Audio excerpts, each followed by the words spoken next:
Every overbearing CEO has a canary. Simone kept on the side, pampered and spoiled night after night. I am different. I keep a whole flock. Each one has his own charm. None of them knows the others exist. Until one day I get locked up.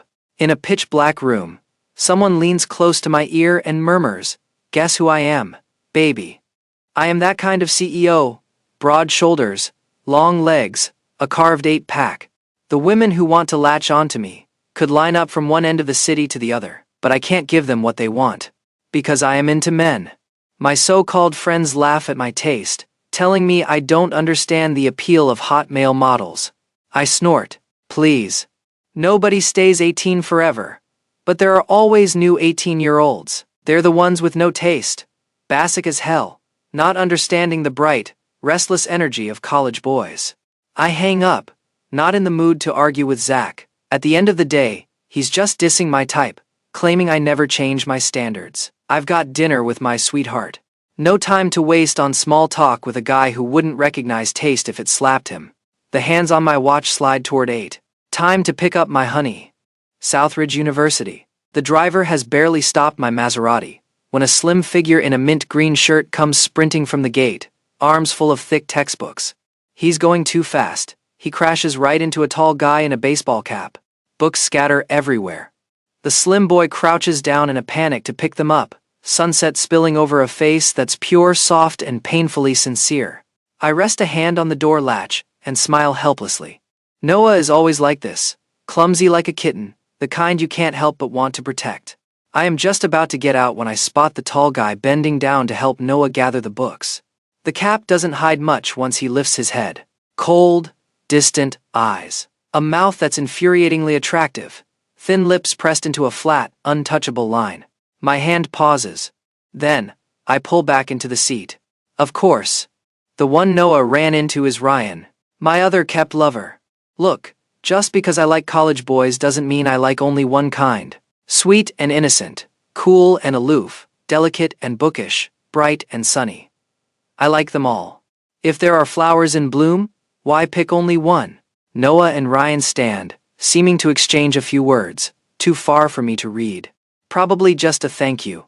A moment later Noah points toward my Maserati and smiles. Clean, harmless, devastating.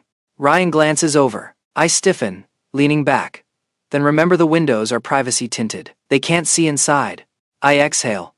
I may be their benefactor, but I've been playing the devoted, sincere role.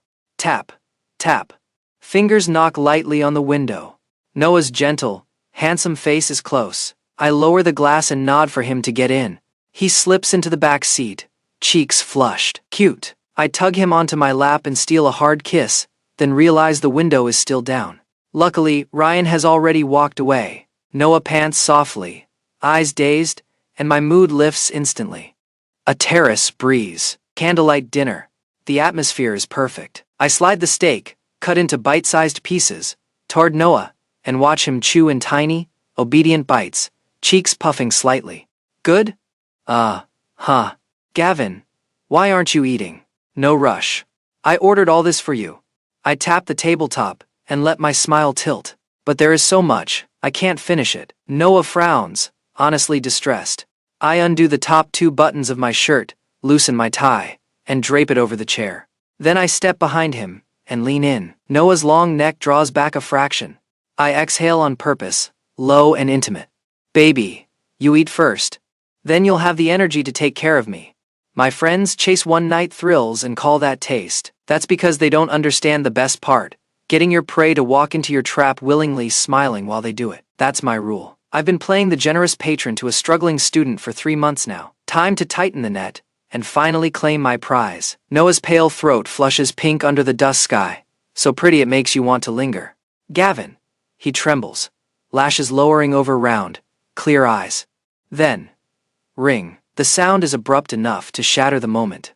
Annoyed, I snatch up my phone without even checking the name. You'd better have a damn good reason. The voice on the other end is weak, hoarse, familiar. Gavin. I don't feel good. I freeze. Julian? Is his asthma flaring up again? Hang on. I am coming right now. I stand to leave, and feel my shirt tug. For a second, I forget Noah is still sitting there, perfectly obedient. Baby, go wait for me downstairs in suite 521, the presidential suite. I need to handle something. I'll make it up to you. I steal a quick kiss from Noah's lips and leave. The driver's already off duty, so I take the wheel myself. As I drive, a strange unease slides through me. For one split second, Noah's eyes had looked like ice. So cold. It made my skin crawl. I shake it off. Noah is my sweetest kitten. Julian's apartment is small but spotless, tidy, tasteful, everything in its place. It's the only property his parents left behind. If their debt hadn't cornered him so completely, someone like Julian, proud, refined, would never have ended up within my reach.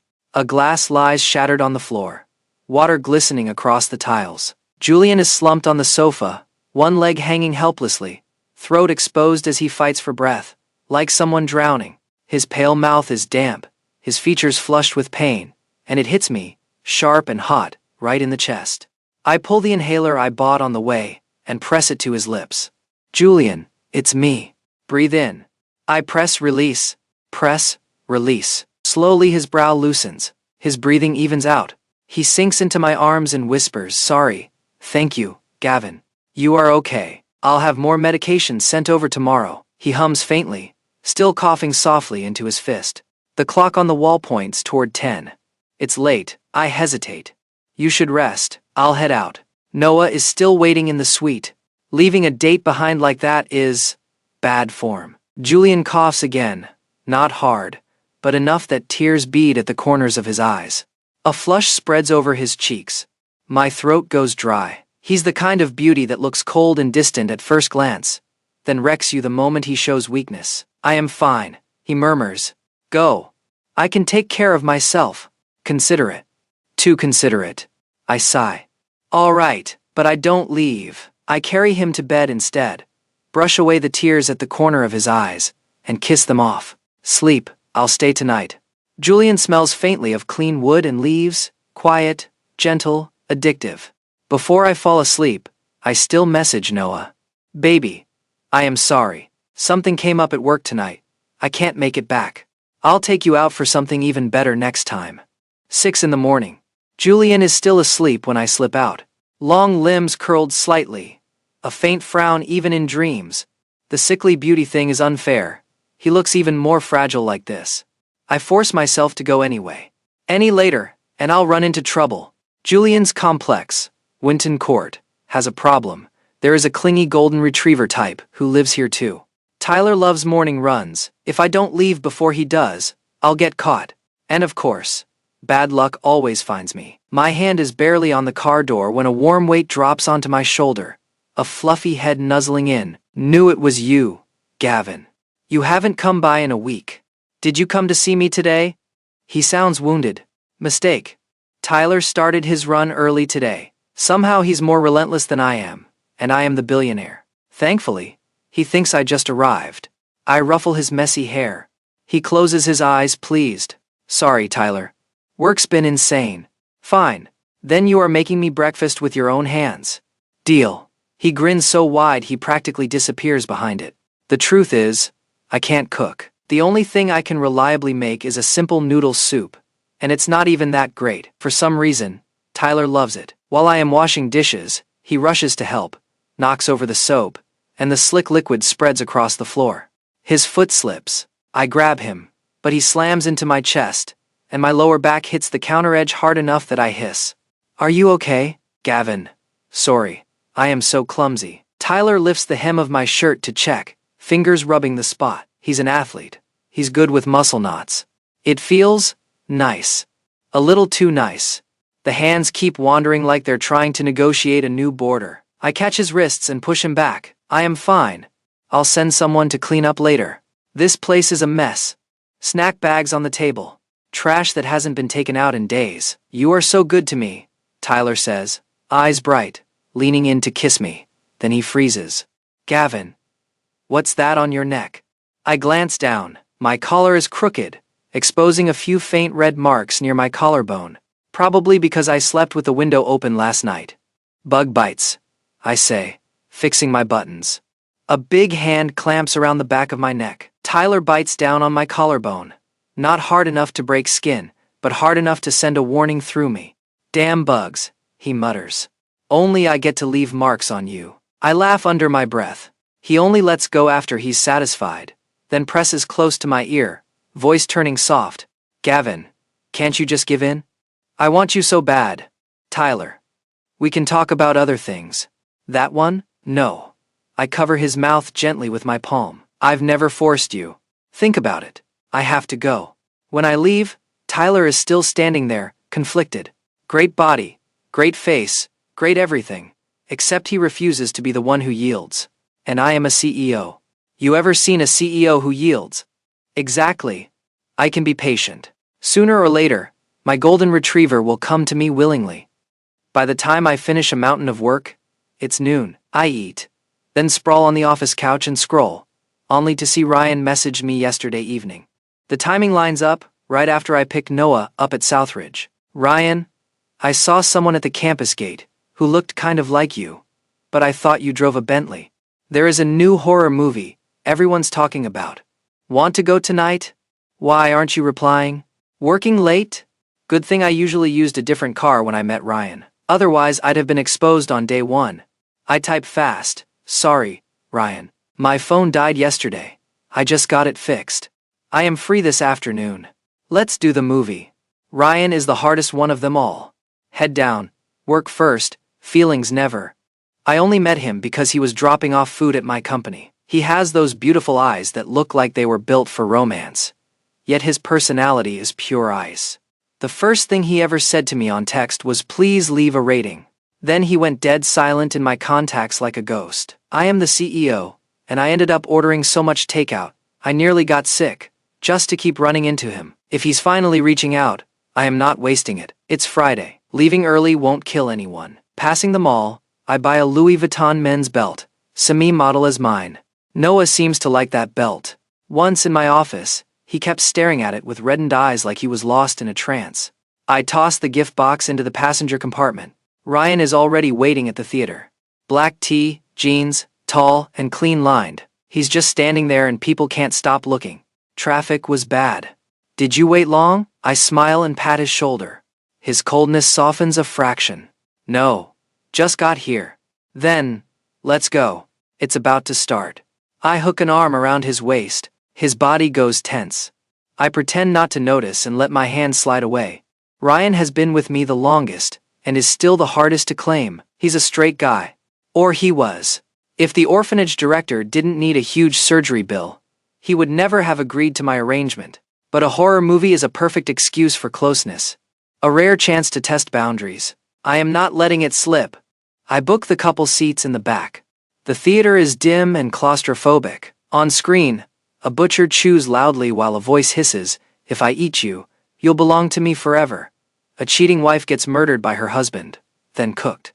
As a capitalist, my nerves are usually iron. Otherwise my employees would have drowned me in gossip years ago. I slide a hand onto Ryan's thigh, trying to be subtle. But the movie is so bloody I flinch, and my grip tightens by accident. "Stop," Ryan says, voice low, a little rough. For a second, I almost mistake it for the husband's voice on screen. I yank my hand back and chug soda like it's medicine. It's too dark to see his face clearly. I can only catch the glint in his eyes, hotter than usual. I feel a rush of triumph. Maybe Zach isn't always wrong. Men are men. Darkness makes things easier. Ryan might have been straight, but fear and secrecy make nerves sensitive. And I am a CEO. If I am not bold, what am I? I push further, press him back into the wide seat, and kiss those stubborn lips.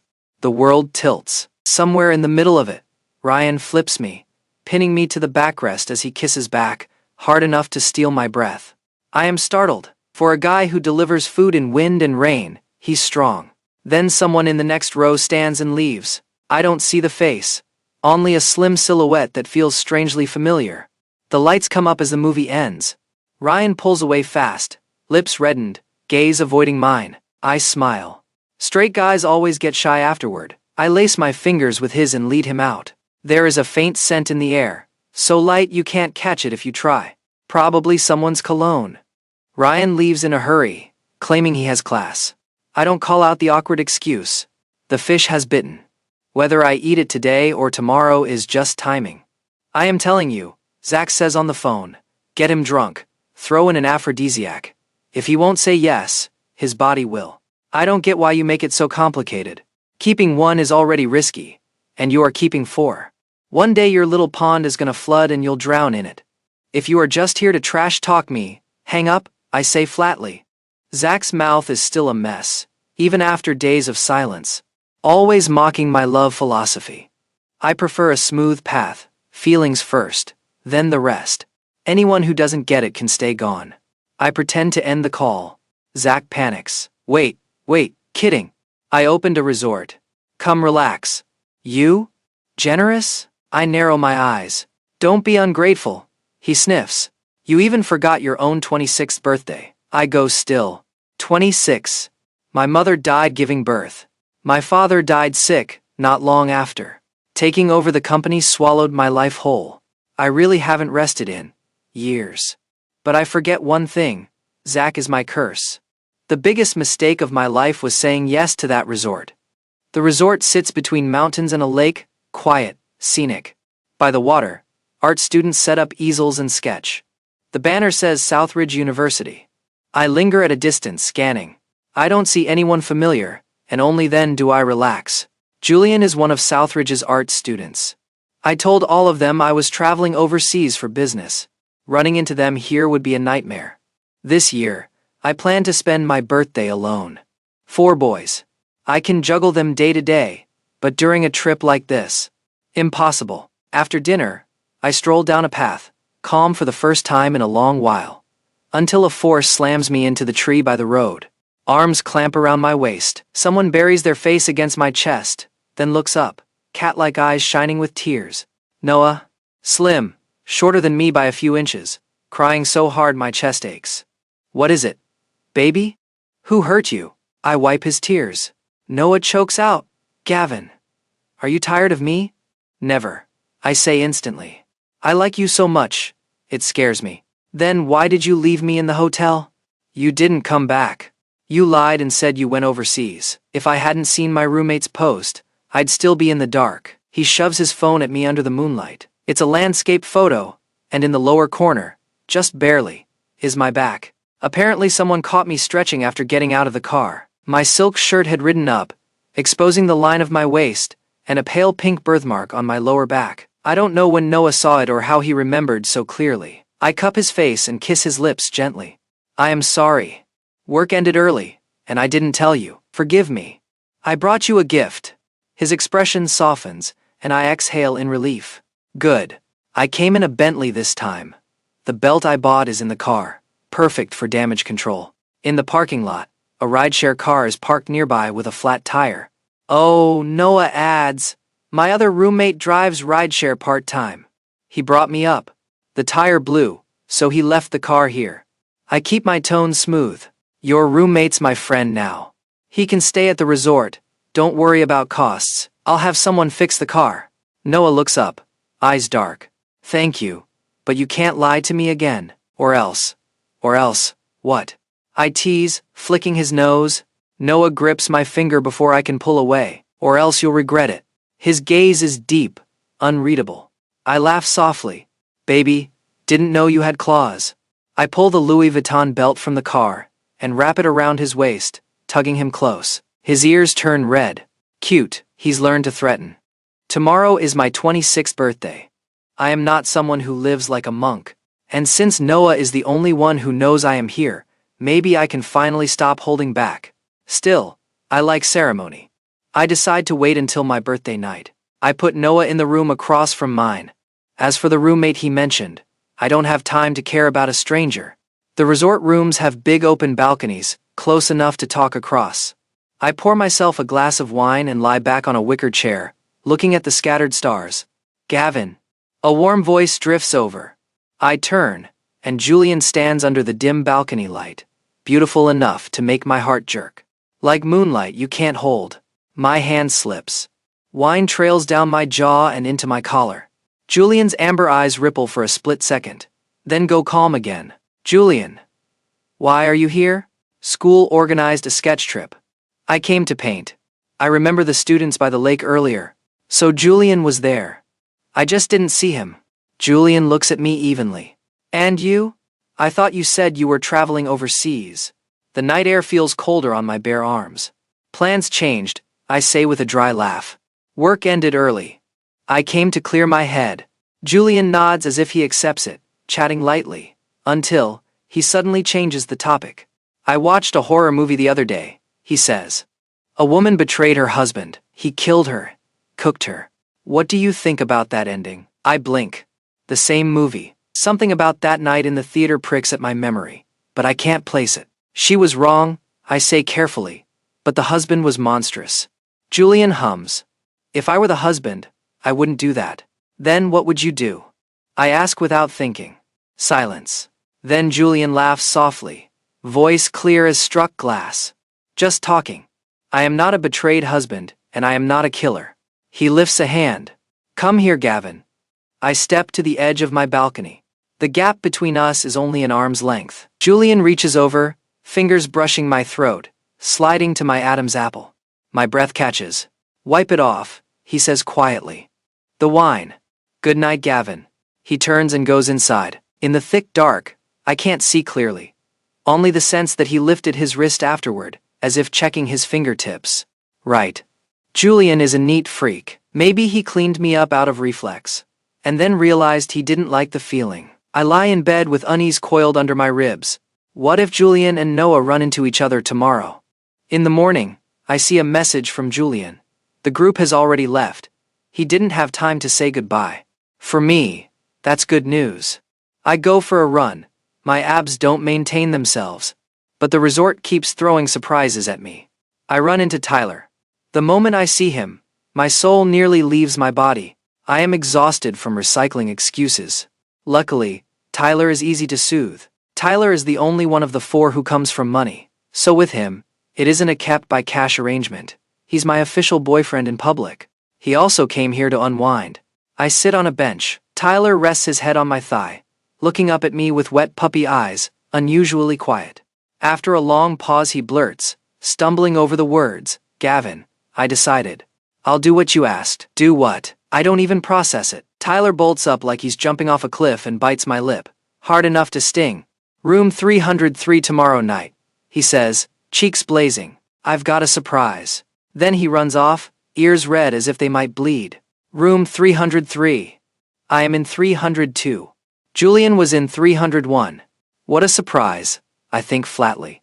Even if Ryan moved in across the hall, I wouldn't be shocked anymore. And of course, curse my mouth.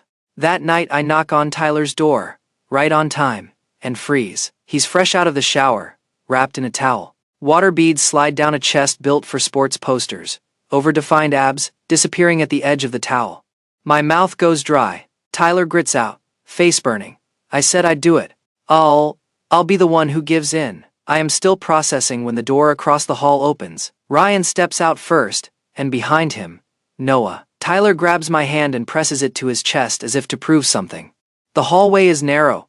Every expression is visible. Shock, fury, hurt, disbelief. I try to pull my hand back. My fingers brush muscle again, and Tyler shivers. Ryan's face goes colder than winter. Noah's usually gentle, turns dark and still. Tyler recovers first, smiles like he hasn't just lit a bomb, and interlaces his fingers with mine. Noah, Ryan, what a coincidence. You guys are here too. Then he lifts our clasped hands. This is my boyfriend, Gavin Cole. And these are my roommates, Noah and Ryan. Then another door opens. A fourth figure steps out holding a drawing board. Clean, refined, quiet. Julian. The same Julian who texted this morning saying he'd already left. He looks at me, amber eyes dim and unreadable. Forgot my board, he says mildly. Came back to grab it. Looks like my timing's bad. My head spins. I can barely stand. Tyler laughs oblivious. Julian, you are here too? Our whole dorm's finally together. Then, with the cheer of a child handing out candy, he turns to me. Gavin, this is my last roommate, Julian. The weight in my skull turns to stone. I can't meet any of their eyes. I feel like a target in the middle of a firing range, about to be pierced from every direction. Zach's mouth really is cursed. This isn't a pond flooding. This is me getting annihilated. And the worst part, I didn't just keep 4 lovers. I kept 1 dorm. It takes me a long time after the resort to recover.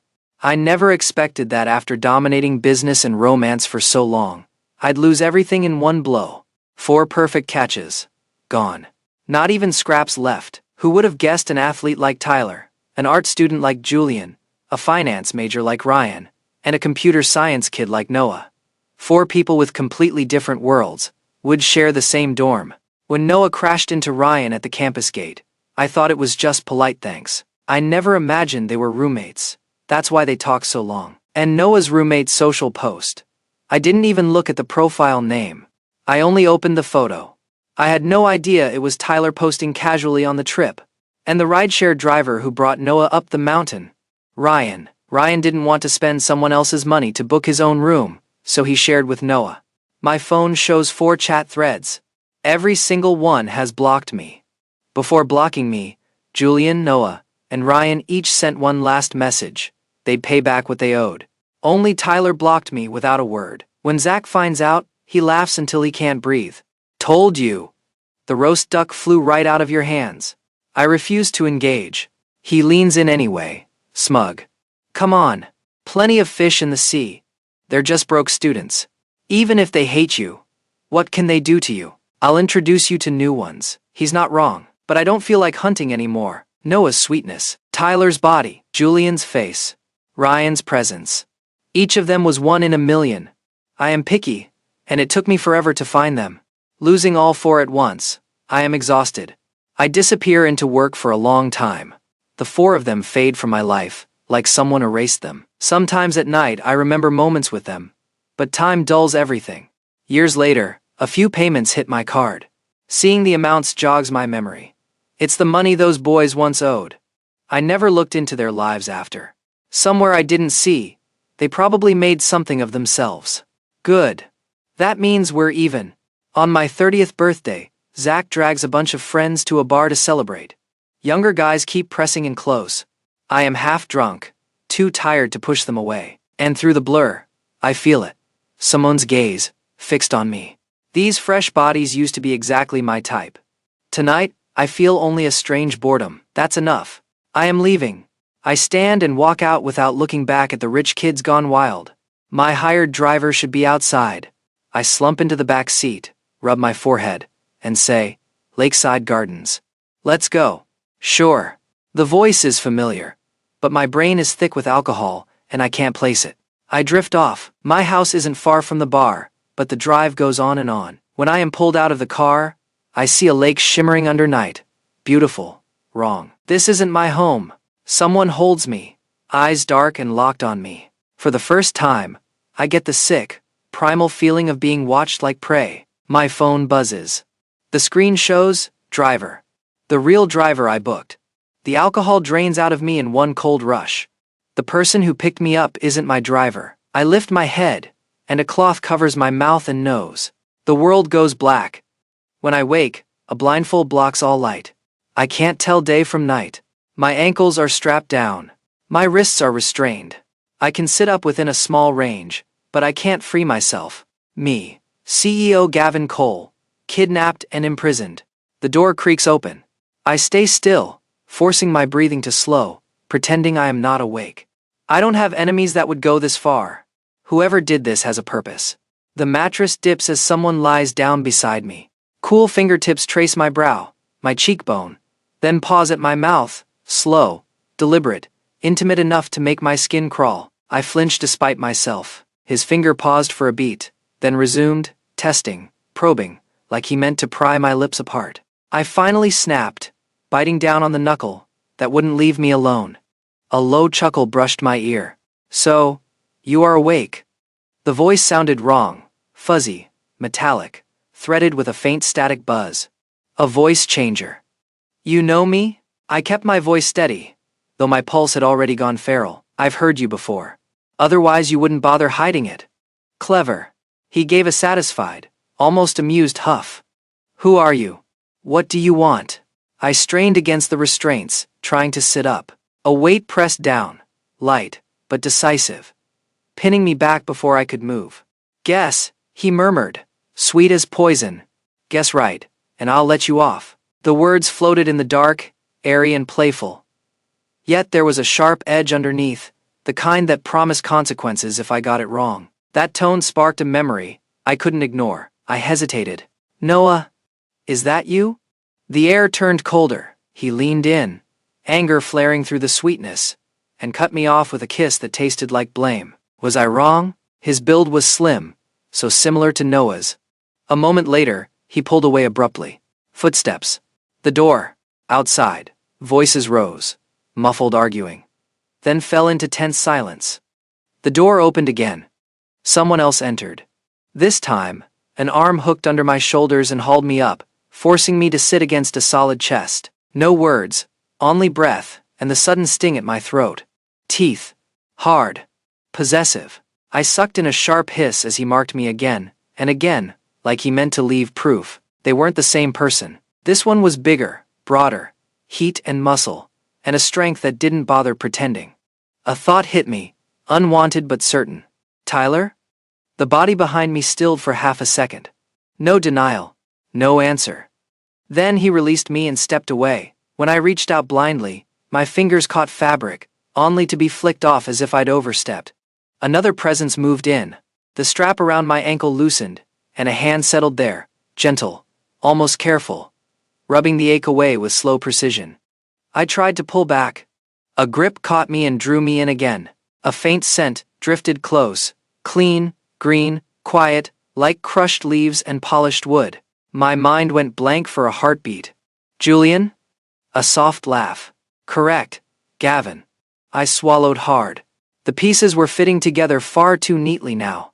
"Why are you doing this?" A finger touched my lips, silencing me before I could finish. Correct answers deserve rewards. Something slid lightly over my skin. Cool, deliberate, like a brush tip tracing lines with intimate patience. Julian was treating me like a canvas. I counted the voices, the presences, the shapes in the dark. There should be one more. "Ryan," I said hoarsely. "Are you here too?" The blindfold was lifted. White light stabbed my eyes. I blinked fast until the world sharpened into focus. And there he was. Ryan stood over me, expression carved from ice. At the foot of the bed, Julian watched my chest with a small, satisfied smile. He wasn't painting. He was writing. His name. Across the room, two more figures watch. One looks furious and wronged. The other's eyes are red like he's cried. Tyler and Noah. Exactly as I feared. I've never owed anyone money, but I've owed something else. Something messier, heavier. And it seems I'll be paying it for the rest of my life. Bonus, Gavin. When Noah told me they'd bought that resort together, I was genuinely shocked. I knew they were talented, but I didn't expect them to grow that fast. When I met them, they were only juniors. 3 years after graduation, they were already rising stars in their fields. Different faces. Different personalities. Yet this time, their thoughts aligned perfectly. Power and money were the only way to drag a CEO off his pedestal. None of them wanted to lose, and each of them knew the others were dangerous competition.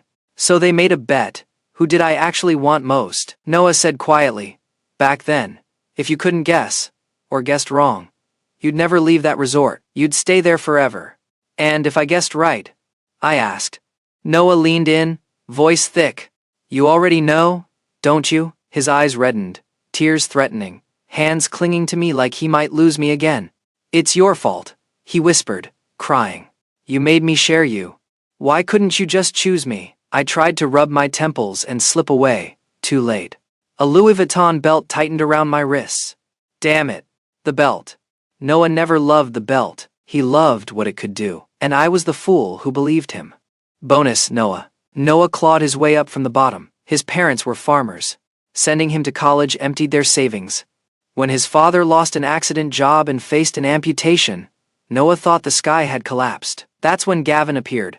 Beautiful, expensive, clearly from a different world. Gavin kept Noah from wandering into traffic like a ghost, then offered help under the name of an arrangement. He paid for Noah's father's prosthetic and eased the family's crisis. And in the time they spent together, Noah realized something terrifying. Gavin could be gentle. He called him baby in a voice that made Noah melt. He brought gifts. He remembered the smallest preferences. Noah fell so fast, he couldn't stop. Kids from poor families learned to read the room. Noah knew Gavin liked the sweet, innocent version of him, so Noah kept acting it. When Gavin pulled Noah onto his lap in the office and kissed him, what Noah pictured wasn't sweetness at all. It was pinning Gavin down, looping Gavin's own belt around his wrists, binding him to the chair, and taking his time with him until Gavin had nothing left but to give in. Just imagining it made Noah tremble with a sharp, dizzy kind of excitement. But he swallowed it back. He couldn't scare Gavin. Not yet. Until he discovered Gavin had 3 other lovers. Noah was furious. And also helpless. He was only a broke student. What right did he have to demand anything? So Noah learned patience. Money and power first. Love later. The problem was, his rivals were just as hungry. Bonus. Julian. Before his family collapsed, Julian was proud, aloof, untouchable. He was beautiful, wealthy, surrounded by admirers. He didn't realize most of that worship was for his status. Then, his parents' business failed. They left him behind with debt and chaos. The higher you stand, the harder you fall. People mocked him, used his pain as entertainment. Some tried to take advantage of him outright. Gavin rescued him, paid off the family debts, then asked for an arrangement. Julian accepted, and despised himself for it. If it were the old Julian, he wouldn't have spared such a man a glance. But Gavin wasn't what Julian expected. Gavin didn't degrade him, didn't force him, only took care of his illness with unsettling tenderness. Julian knew he wasn't who he used to be. It only takes a moment for ink to stain a page. Gavin liked Julian's fragile beauty. Julian tried to lean into it, softness, weakness, because it earned him more attention. Yet he couldn't stop himself from leaving hidden marks when Gavin slept, small claims no one could see. He'd had everything, then lost everything. That made him terrified of losing again, and desperate to carve his name into what he loved. When Julian saw Gavin kissing someone in that theater, fury hit first. Then panic. He was about to be left behind again, so he didn't expose it. He walked away and pretended it never happened, clinging to what he still had. Gavin asked once what Julian would do if he were the betrayed husband in that horror movie. The husband was both cruel and stupid. Eating someone doesn't solve anything. Julian didn't want to destroy. He wanted to keep, lock someone up, make him remember, make him unable to forget. And as for the other lovers, Julian told himself he could ignore them, as long as Gavin didn't abandon him. Even parents could abandon a child, so why wouldn't a lover? Bonus? Ryan. Ryan was straight. He'd always been straight, until he met Gavin. Gavin's pursuit annoyed him at first. Ryan only delivered food, and suddenly got targeted. Yet the orders near Gavin's company became constant. Every time Ryan arrived, Gavin came down personally, always with a bottle of water, always with a few words. Slowly Ryan stopped ignoring his messages. One day Gavin texted, "It's going to rain. Bring a poncho." Ryan's heart jumped harder than the thunder outside. Ryan was an orphan. The only person who truly cared about him was the director of his orphanage. A woman everyone called Miss Linda. She needed an expensive surgery. Ryan didn't have the money, so he accepted Gavin's arrangement. For a moment, he even resented it. Why kept lover and not boyfriend?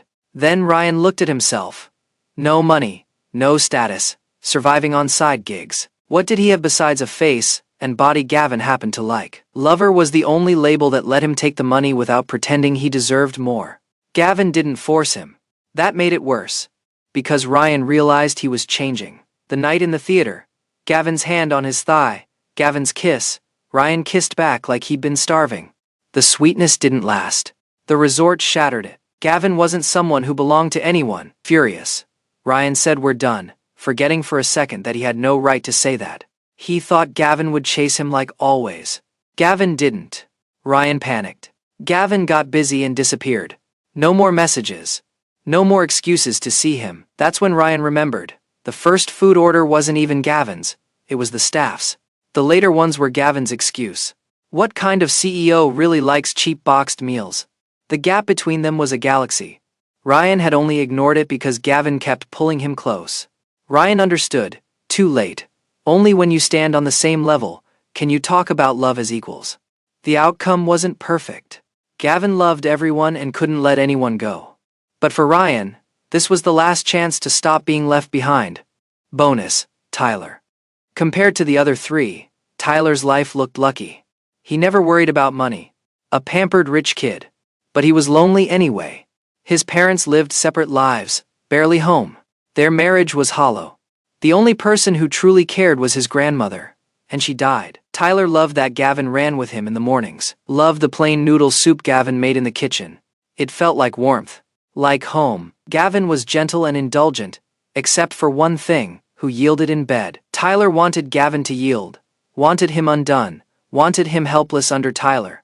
The jealousy was ugly in him. Even bug bites on Gavin's neck made Tyler need to cover them with his own marks. He went to the resort to clear his head. After days of wrestling himself, he decided to yield, for the person he loved. He even studied, prepared, bought things he thought he'd need. Then overseas business trip Gavin showed up at the resort. Gavin said work ended early. Tyler believed him, and nervously promised a surprise. When his roommates appeared in the hallway, Tyler was even happy. He introduced Gavin proudly. Then he found out every single roommate was someone Gavin had kept. Tyler went insane with rage. He blocked Gavin everywhere. He told himself he would never forgive him, no matter how much Gavin begged. Gavin never begged. Tyler heard Gavin was traveling for work again, always abroad, as if Tyler didn't matter at all. Tyler refused to chase. Gavin once joked Tyler was like a clingy golden retriever. Tyler smiled at the time, thinking it was flirting, but he wasn't going to be a pathetic dog, cheated on and still crawling back. In the ache of missing Gavin, Tyler remembered all the things he'd prepared at the resort. He started imagining locking Gavin up, forcing him to look at no one else, making him yield, making him pay. But Tyler was Nasat. What he could imagine, others could imagine too.